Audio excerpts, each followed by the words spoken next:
மகன் தூயாவியாரின் பெயராலே.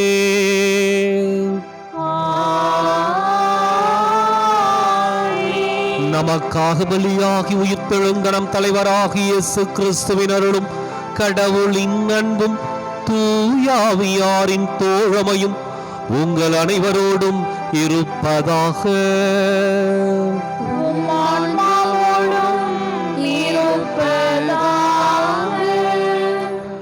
இயேசு கிறிஸ்து நன்றிக்குரிய அருமையான சகோதர சகோதரிகளே, உங்கள் அனைவரையும் இன்றைய திருப்பலிக்கு வருகை அன்போடு அழைக்கின்றேன்.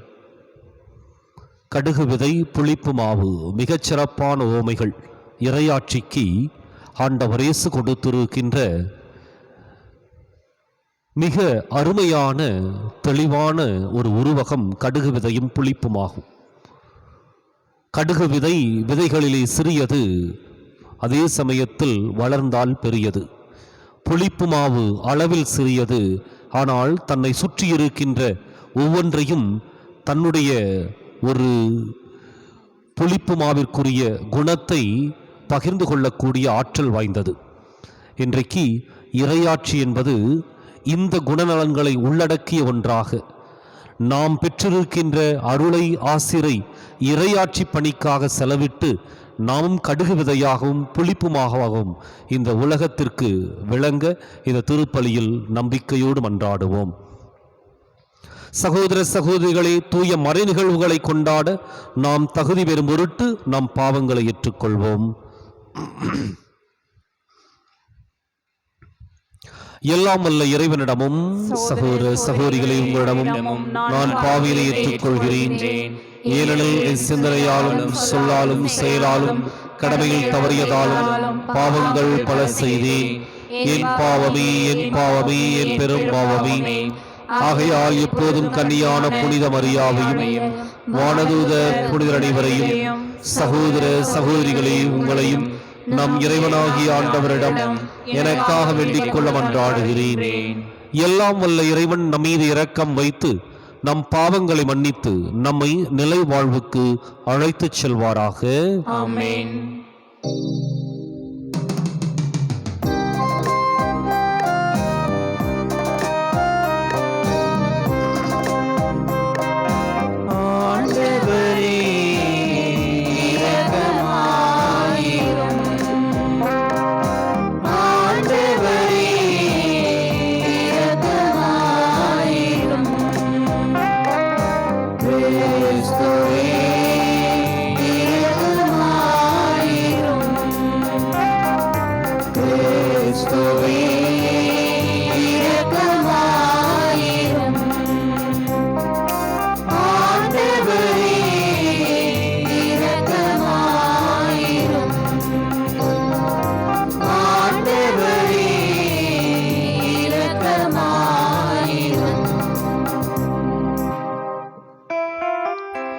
மன்றாடுவோமாக. என்றென்றுமுள்ள எல்லாம் வல்ல இறைவா, எங்களில் நம்பிக்கை, எதிர்நோக்கு, அன்பு ஆகியன வளரச் செய்தருளும். அதனால் நீர் கட்டளையிடுவதை நாங்கள் அன்பு செய்யவும், நீர் வாக்களிப்பதை நாங்கள் பெற்றுக்கொள்ளவும் தகுதி பெறுவோமாக. உம்மோடு தூயாவியாரின் ஒன்றிப்பில் இறைவனாய் என்றென்றும் வாழ்ந்து ஆட்சி செய்கின்ற எங்கள் ஆண்டவரும் உம் திருமகனுமாகிய இயேசு கிறிஸ்து வழியாக உம்மை மன்றாடுகின்றோம்.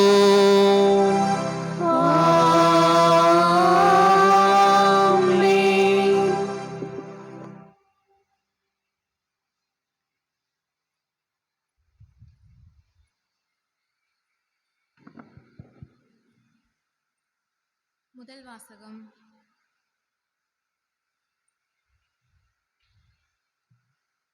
திருத்தூதர் பவுல் உரோமையருக்கு எழுதிய திருமுகத்திலிருந்து வாசகம். 8ஆம் அதிகாரம் 18 முதல் 25 முடிய இறைவசனங்கள். சகோதர சகோதரிகளே, இக்காலத்தில் நாம் படும் துன்பங்கள் எதிர்காலத்தில் நமக்காக வெளிப்பட போகிற மாட்சியோடு ஒப்பிட தகுதியற்றவை என நான் எண்ணுகிறேன்.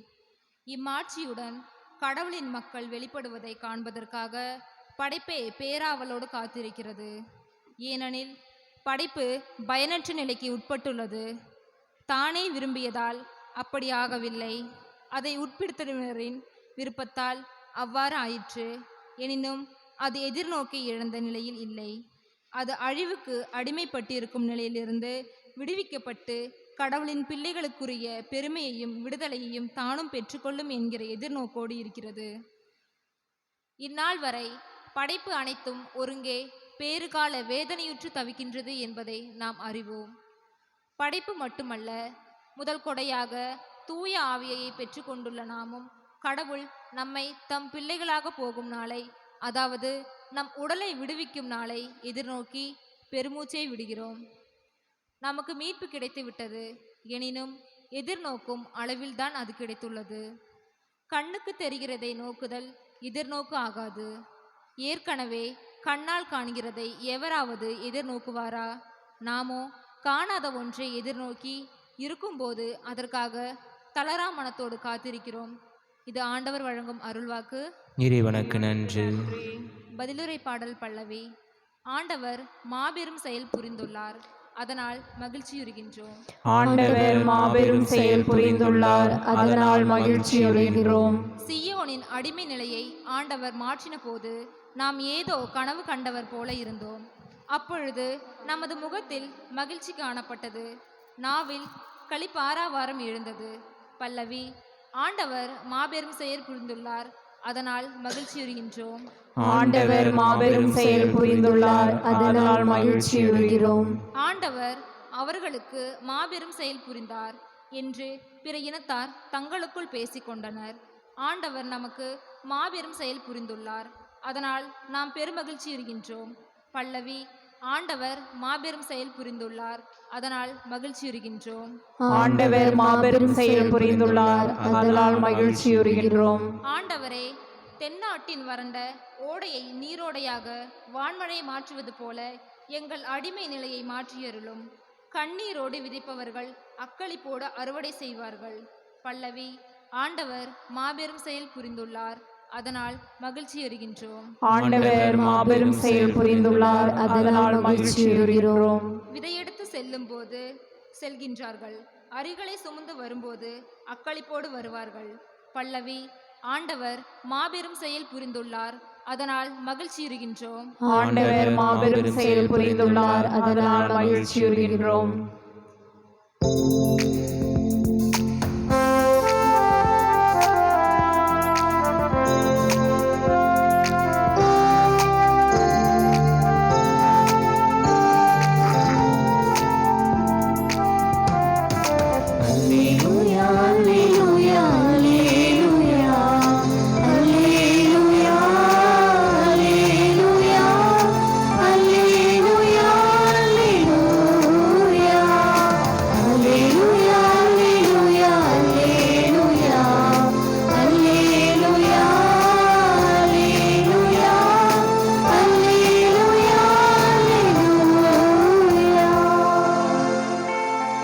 தந்தையே, விண்ணுக்கும் மண்ணுக்கும் ஆண்டவரே உம்மை போற்றுகிறேன்.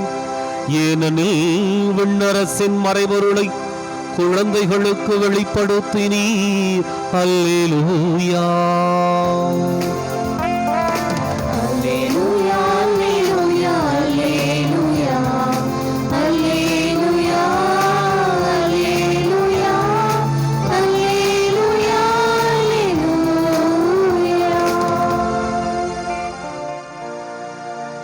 ஆண்டவர் உங்களோடு இருப்பாராக.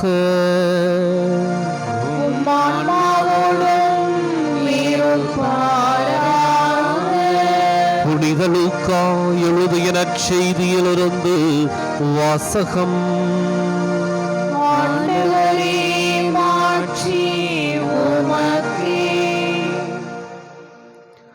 அதிகாரம் 13, இறைவாக்கியங்கள் 18 முதல் 21 முடிய. அக்காலத்தில் இயேசு மக்கள் கூட்டத்தினரை பார்த்து, இறையாட்சி எதற்கு ஒப்பாயிருக்கிறது? அதை நான் எதற்கு ஒப்பிடுவேன்? அது ஒரு கடுகு விதைக்கு ஒப்பாகும். ஒருவர் அதை எடுத்து தம் தோட்டத்தில் இட்டார், அது வளர்ந்து மரமாயிற்று, வானத்து பறவைகள் அதன் கிளைகளில் தங்கின என்று கூறினார். மீண்டும் அவர், இறையாட்சியை எதற்கு ஒப்பிடுவேன்? அது புளிப்பு மாவுக்கு ஒப்பாகும். பெண் ஒருவர் அதை எடுத்து 3 மரக்கால் மாவில் பிசைந்து வைத்தார், மாவு முழுவதும் புளிப்பேறியது என்றார்.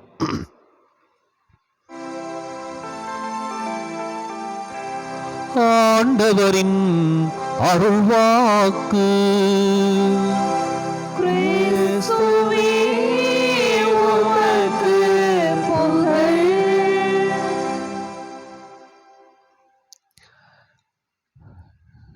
இயேசு கிறிஸ்துவில் அன்புக்குரிய அருமையான சகோதர சகோதரிகளே, இறையாட்சி என்பது இயேசுவினுடைய இலக்கு.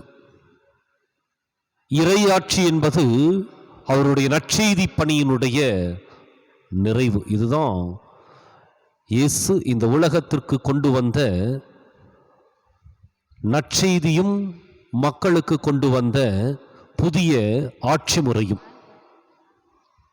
இந்த இறையாட்சியை இன்றைய நற்செய்தியில ஆண்டவர் இயேசு 2 ஓமைகள் வழியாக விளக்குகின்றார். ஒன்று கடுகு விதை, மற்றொன்று புளிப்பு மாவு. இரண்டையும் உற்று நோக்கினால் மேலெழுந்த வாரியாக அவை இரண்டும் சிறிதாக இருந்து பெரிதாக மாறியதை குறித்து காட்டும்.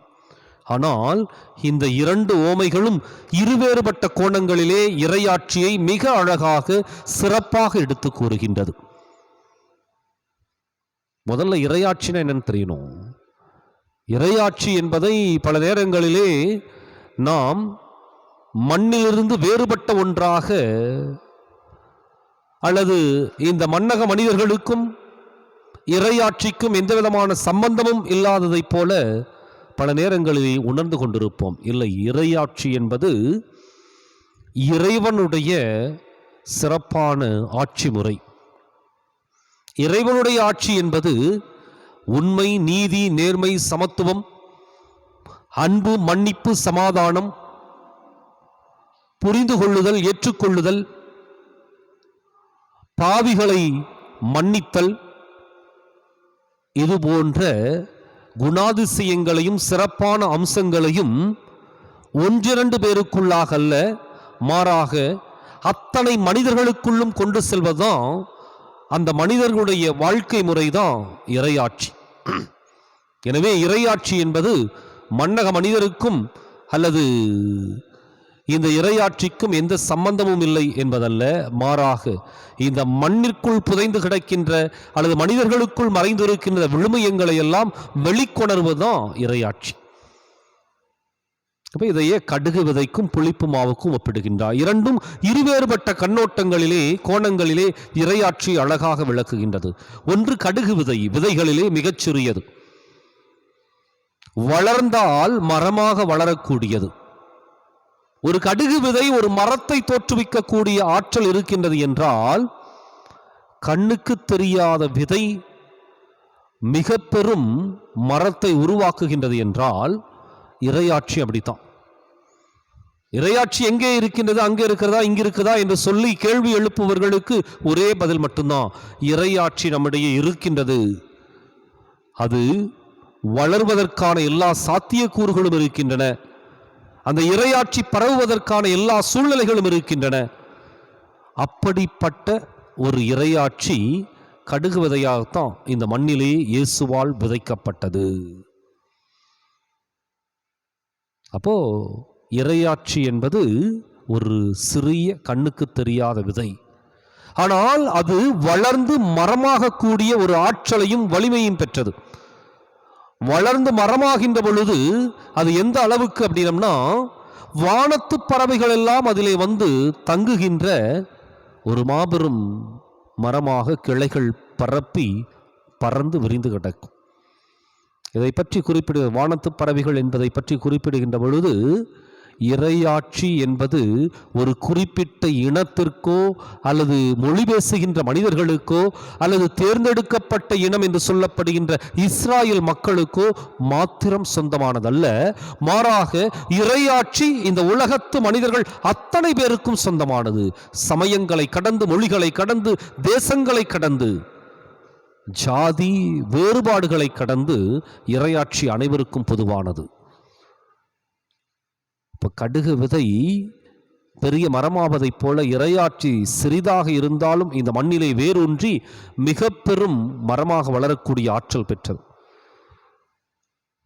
இந்த உலகத்தினுடைய தோற்றத்தை குறித்து சொல்லுகின்ற பொழுது அறிவியல் சொல்லுகின்றது பிக் பேங் தியரி என்று சொல்ல. ஒரு அணு உடைந்து பிளக்கப்பட்டு அது இந்த அண்ட சராசரமாக விரிந்து கிடக்கின்றதை அந்த பிக் பேங் தியரி விளக்குகின்றது. அப்போ ஒரு சின்ன அணுவிலிருந்து தான் அண்ட சராசரமும். இனியும் சொல்லப்போனோம் அப்படின்னா, நாம் பார்க்கின்ற இந்த சூரிய குடும்பத்தை போல பல லட்சக்கணக்கான குடும்பங்கள் அண்ட சராசரமாக விரிந்து கிடக்கின்றது. நமக்கு நம்முடைய அறிவுக்கு எட்டாத விதத்தில் விரிந்து கிடக்கு. அது எங்கிருந்து உருவாச்சுன்னா ஒரு சின்ன அணுவிலிருந்து என்று சொல்லப்படுகின்றது. அப்போ ஒரு கடுகு விதை என்ற ஒரு இறையாட்சி வலிமை மிக்கது. எப்படி அப்படின்னா, இன்றைக்கு நான் நல்லவனா இருந்து, நான் நீதியை கடைபிடித்து, நான் உண்மையை பேசுறதுனால என்ன நடக்க போகுது? இந்த கேள்வி தவறான ஒரு கேள்வி. மாறாக இறையாட்சிங்கிறது எங்கேயோ ஒரு புள்ளியில் ஆரம்பித்தாலும் அது இந்த உலகம் முழுவதையும் ஆட்கொள்ளக்கூடிய ஒரு வலிமை வாய்ந்தது. அடுத்தது இன்னொரு கண்ணோட்டம் என்ன அப்படின்னா, புளிப்பு மாவு. புளிப்பு மாவுங்கிறது ஒரு கைப்பிடி மாவு தான். ஒரு 10 கிலோ மாவில் இந்த புளிப்பு மாவை இன்னொரு 10 கிலோ செஞ்சு சேர்க்கணுங்கிறதுலாம் அவசியம் இல்லை. மாறாக ஒரு கைப்பிடி மாவை எடுத்து அந்த புதிய மாவில் கொடுத்தால் ஓர் இரவிற்குள்ளாக அந்த மாவு முழுவதும் புளிப்பேறிவிடும். அடுத்த நாள் உண்பதற்கு அது தயாராகிவிடும்.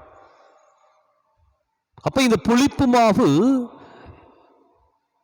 இறையாட்சிக்கு ஒப்பிட்டு ஆண்டவர் இயேசு பேசுகின்றார் என்றால், இந்த புளிப்பு மாவு தன்னுடைய தன்மையை நிலைநிறுத்திக் கொள்ளுகின்றது, அழித்துக் கொள்வதில்லை.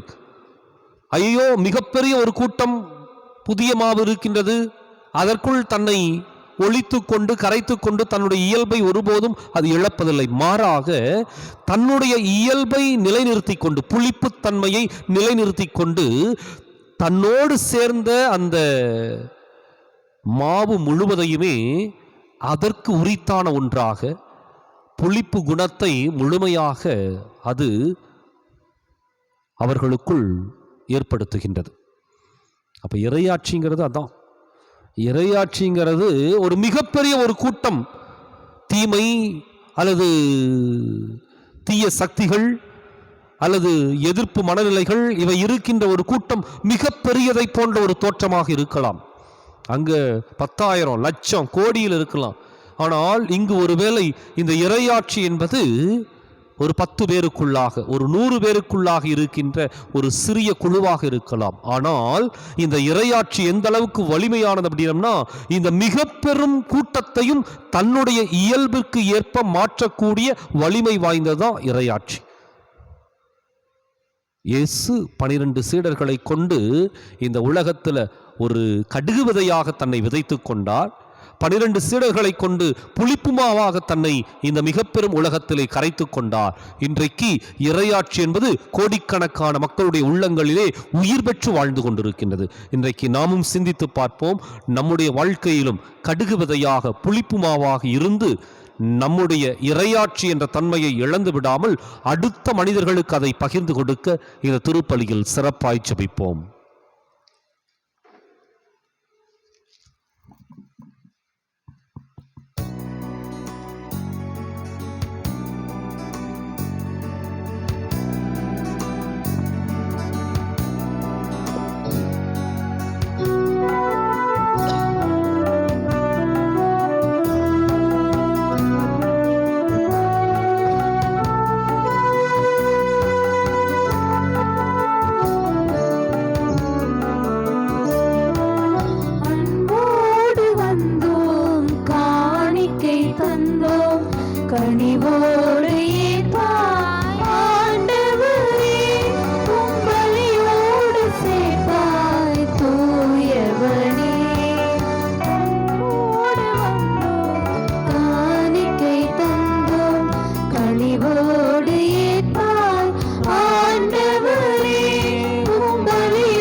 மீட்டு வைத்தோம், தூவாக மனம் வீச வைத்தோம். புதிரான வாழ்வே, எதிரானதானே, புதிரான வாழ்வே, எதிரானதானே, புதிதாகச் செய்வார் ஆண்டவரே, உம் அருளோடு அழைப்பார் மாபரனே. சகோதர சகோதரிகளே, என்னுடையதும் உங்களுடையதுமான இப்பலி எல்லாம் வல்ல தந்தையாக இறைவனுக்கு ஏற்றதாகும்படி மன்றாடுங்கள். ஆண்டவர் தமது பெயரின் புகழ்ச்சிக்காகவும் ஆட்சிக்காகவும் நமது நன்மைக்காகவும் புனித திரு அவையின் அனைத்து நலன்களுக்காகவும் மது கையிலிருந்து பலியை ஏற்றுக்கொள்வாராக. ஆண்டவரே, மாட்சிக்கு உரிய உமக்கு நாங்கள் அளிக்கும் காணிக்கையை கண்ணோக்கி அருள உம்மை வேண்டுகின்றோம். இவ்வாறு நாங்கள் நிறைவேற்றுமை திருப்பணி எங்களை உமது மாட்சிக்கு இட்டுச் செல்வதாக எங்கள் ஆண்டவராகிய கிறிஸ்து வழியாக உம்மை மன்றாடுகின்றோம்.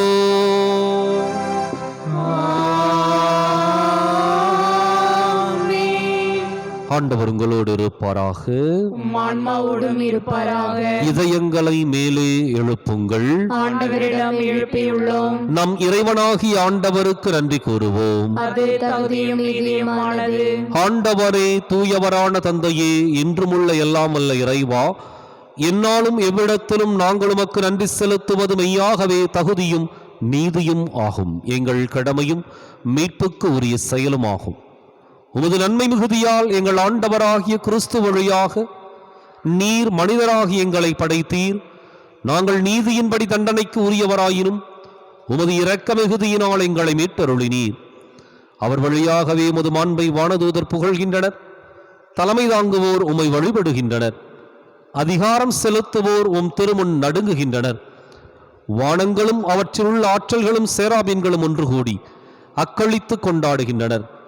அவர்களோடு எங்கள் குரலையும் சேர்த்துக் கொள்ளுமாறு நாங்கள் உம்மை தாழ்மையுடன் இறைஞ்சி புகழ்ந்து சொல்வதாவது: தூயவர் தூயவர் தூயவர், வான்படைகளின் கடவுளாம் ஆண்டவர். விண்ணகமும் மண்ணகமும் உமது ஆட்சியால் நிறைந்துள்ளன. உன்னதங்களிலே ஓசன்னா. ஆண்டவர் பெயரால் வருகிறவர் ஆசி பெற்றவர். உன்னதங்களிலே ஓசன்னா. தாயும் தந்தையுமான இறைவா, நீர் மெய்யாகவே தூயவர், தூய்மை அனைத்துக்கும் ஊற்று. ஆகவே உம்முடைய ஆவியை பொழிந்து இக்காணிக்கைகளை தூய்மைப்படுத்த வேண்டுகின்றோம். இவ்வாறு எங்கள் ஆண்டவர் இயேசு கிறிஸ்துவின் உடலும் இரத்தமுமாக எங்களுக்கு இவை மாறுவனவாக. அவர் பாடுபட உளம் கனிந்து தம்மை கையளித்த போது அப்பத்தை எடுத்து நன்றி செலுத்தி அதை பிட்டு தம் சீடர்களுக்கு அளித்து கூறியதாவது: அனைவரும் இதிலிருந்து பெற்று உண்ணுங்கள், ஏனெனில் இது உங்களுக்காக கையளிக்கப்படும் என் உடல்.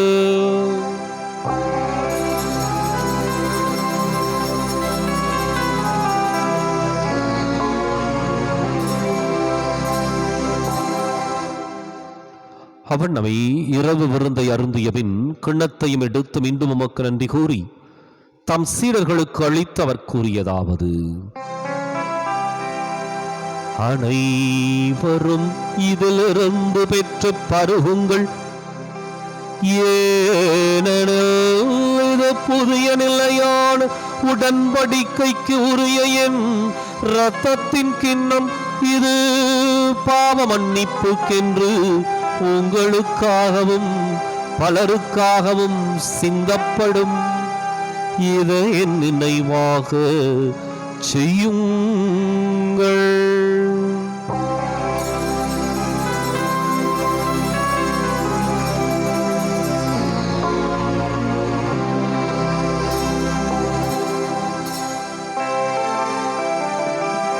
நம்பிக்கையின் மறை பொருள்: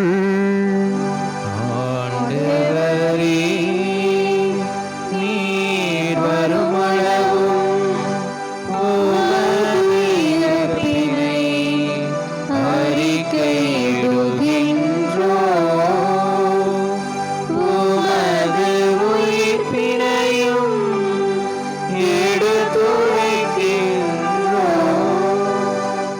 ஆகவே ஆண்டவரே, நாங்கள் கிறிஸ்துவின் இறப்பினையும் உயிர்ப்பினையும் நினைவு கூர்ந்து வாழ்வு தரும் அப்பத்தையும் மீட்பளிக்கும் கிண்ணத்தையும் உமக்கு ஒப்புக் கொடுக்கின்றோம். உம் திருமுன் நின்று உமக்கு ஊழியம் புரிய தகுந்தவர்களை நீங்கள் ஏற்றுக்கொண்டீர். எனவே உமக்கு நன்றி செலுத்துகின்றோம். மேலும் கிறிஸ்துவின் உடலிலும் இரத்தத்திலும் பங்கு கொள்ளும் எங்களை தூய ஆவியார் ஒன்று சேர்க்க வேண்டுமென உம்மை தாழ்மையுடன் மன்றாடுகின்றோம். ஆண்டவரே, உலகெங்கும் பரவியிருக்கும் அது திரு அவையை நினைவு கூர்ந்தருளும்.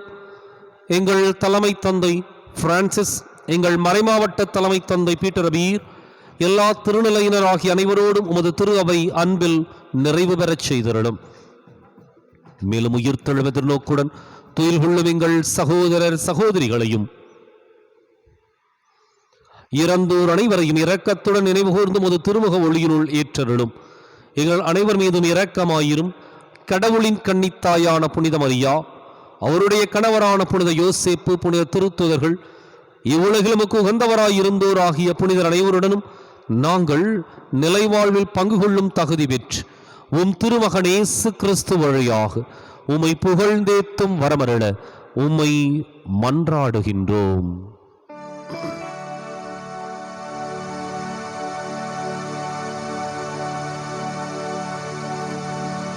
இவர் வழியாக இவரோடு இவரில்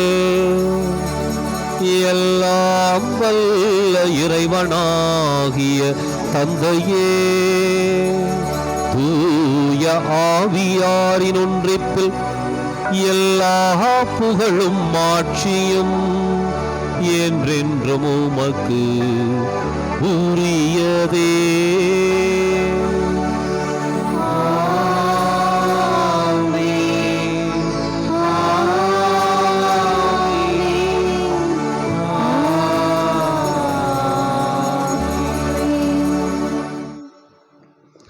கடவுளை நம் தந்தை என அழைக்க இயேசு நமக்கு கற்பித்தார். எனவே நாம் அனைவரும் இணைந்து துணிந்து சொல்லுவோம். விண்ணுலகில் இருக்கிற எங்கள் தந்தையே, உமது பெயர் தூயது என போற்ற பெறுக. உமது ஆட்சி வருக.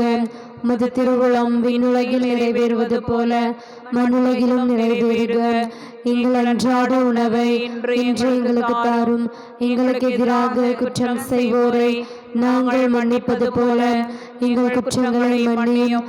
எங்களை சோதனைக்கு உட்படுத்தாதையும் தீமையிலிருந்து எங்களை விடுவித்தருளும். ஆண்டவரே, தீமை அனைத்திலிருந்தும் எங்களை விடுவித்து எங்கள் வாழ்நாளில் அமைதியை கனிவுடன் அருளமை மன்றாடுகின்றோம். உமது இரக்கத்தின் உதவியால் நாங்கள் பாவத்திலிருந்து எப்போதும் விடுதலை பெற்று யாதொரு கலக்கமும் இன்றி நலமாயிருப்போமாக. நாங்கள் எதிர்நோக்கி இருக்கும் பேரின்பத்துக்காகவும் மீட்பராக இயேசு கிறிஸ்துவின் வருகைக்காகவும் காத்திருக்கின்றோம். ஏனெனில் ஆட்சியும் வல்லமையும் மாட்சியும் என்றென்றும் உமதே. ஆண்டவரே இயேசு கிறிஸ்துவே, அமைதியை உங்களுக்கு விட்டுச் செல்கின்றேன், என் அமைதியையே உங்களுக்கு அளிக்கின்றேன் என்றும் திருத்தூதர்களுக்கு மொழிந்தீரே. எங்கள் பாவங்களை பாராமல் உமது திரு அவை நம்பிக்கையை கண்ணோக்கி உமது திருவுளத்துக்கு ஏற்பதற்கு அமைதியையும் ஒற்றுமையும் அளித்தருள்வீராக.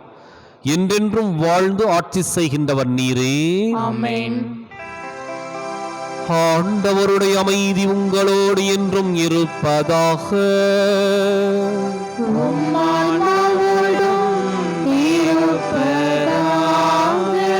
ஒருவருக்கொருவர் அமைதியை பகிர்ந்து மகிழ்வோம். உலகின் பாவங்களை போக்கும் இறைவனின் செம்மறியே, எங்கள் மேல் இரக்கமாயிரும். உலகின் பாவங்களை போக்கும் இறைவனின் செம்மறியே, எங்கள் மேல் இரக்கமாயிரும். உலகின் பாவங்களை போக்கும் இறைவனின் செம்மறியே, எங்களுக்கு அமைதியை அளித்தருளும்.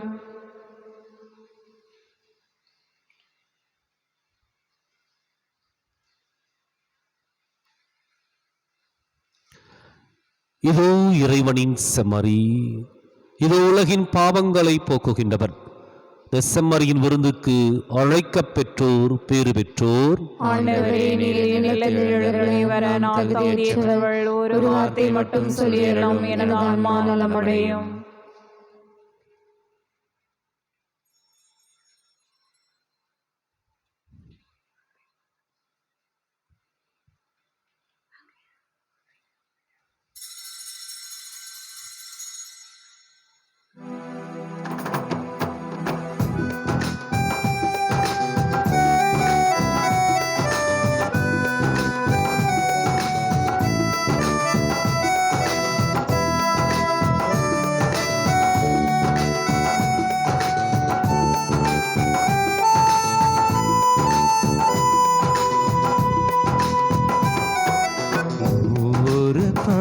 நினைவும் புனித வியாழனாம் ஒவ்வொரு பலியும் புனித வெள்ளியாம் ஒவ்வொரு பணியும் உயிர்ப்பின் ஞாயிறாம் ஒவ்வொரு மனிதரும் இன்னொரு இயேசுவாம். அந்த இயேசுவை உணவாயுண்டோம், இந்த பாரினில் அவராய் வாழ்வோம். அந்த இயேசுவை உணவாயுண்டோம், இந்த பாரினில் அவராய் வாழ்வோம்.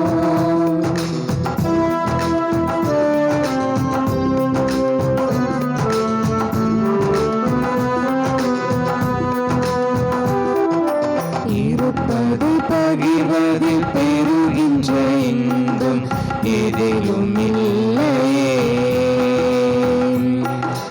இறப்பதை வாழ்வன ஏற்றிடும் லட்சியம் இறுதியில் வெல்லுமே. இருப்பதை பகிர்வதில் பெறுகின்ற இன்பம் எதிலும் இல்லையே. இறப்பதை வாழ்வன ஏற்றிடும் லட்சியம் இறுதியில் வெல்லுமே. நீதியில் வாடும் நேரிய மனங்கள் நீதியில் நிலைத்திடுமே. நீதியில் வாடும் நேரிய மனங்கள் நீதியில் நிலைத்திடுமே. நம்மை இழப்போம் பின்பு உயிர்ப்போம், நம்மை இழப்போம் பின்பு உயிர்ப்போம். நாளைய உலகின் விடியலாகவே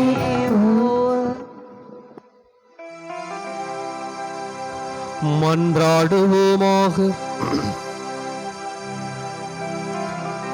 ஆண்டவரே, உம் அருளடையாளங்கள் தம்முள் கொண்டிருக்கும் அருள் எங்களில் நிறைவு பெறச் செய்தருள உம்மை வேண்டுகின்றோம். அதனால் இப்போது அடையாள முறையில் கொண்டாடுவதை நாங்கள் உண்மையாகவே பெற்றுக்கொள்வோமாக.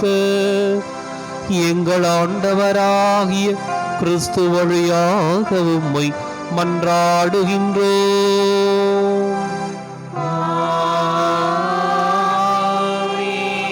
ஆண்டவர் உங்களோடு இருப்பாராக.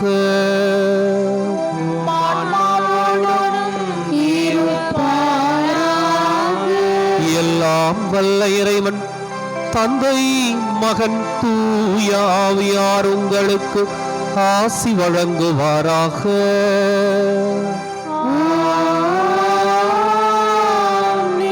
கிறிஸ்துவின் அன்பிலும் அருளிலும் வாழ சென்று வாருங்கள்.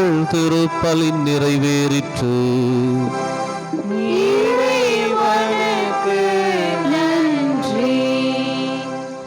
வலது வாய்க்காலுக்காக ஜெபம்.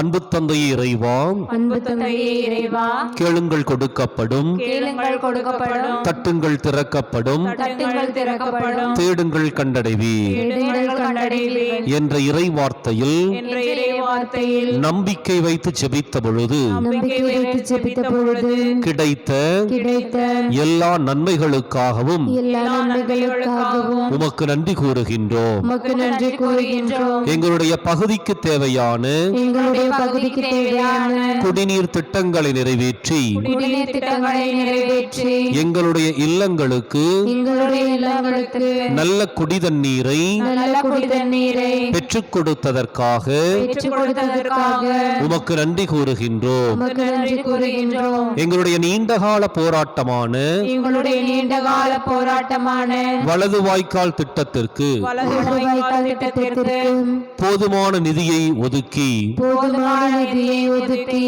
உரிய அரசு ஆணையை பெற்று உரிய அரசு ஆணையை பெற்று எங்களுடைய தண்ணீர் அவகாசத்தையும் தண்ணீர் அவகாசத்தையும் மீட்டெடுத்து கொடுத்ததற்காக உமக்கு நன்றி கூறுகின்றோம். இத்திட்டம் சிறப்பாக தொடங்கப்பட்டிருக்கிற இவ்வேளையில் இதனை விரைந்து நிறைவு செய்து கொடுப்பீராக. இவற்றை எங்கள் ஆண்டவராகிய கிறிஸ்து வழியாக உம்மை மன்றாடுகிறோம். ஆமென்.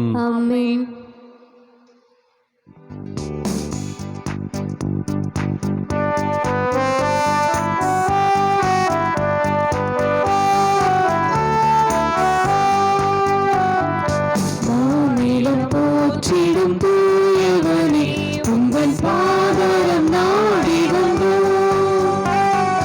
மாநிலம் போற்றிடும் தூயவனே உங்கள் பாதரம் நாடி வந்தோம். கூடிய புகழென புகழ் பேற்றி கூடிய புகழென புகழ் பேற்றி நாடி வரும் எக்குறை கேட்டி மாநிலம் போற்றிடும் தூயவனே உங்கள் பாதரம் நாடி வந்தோம்.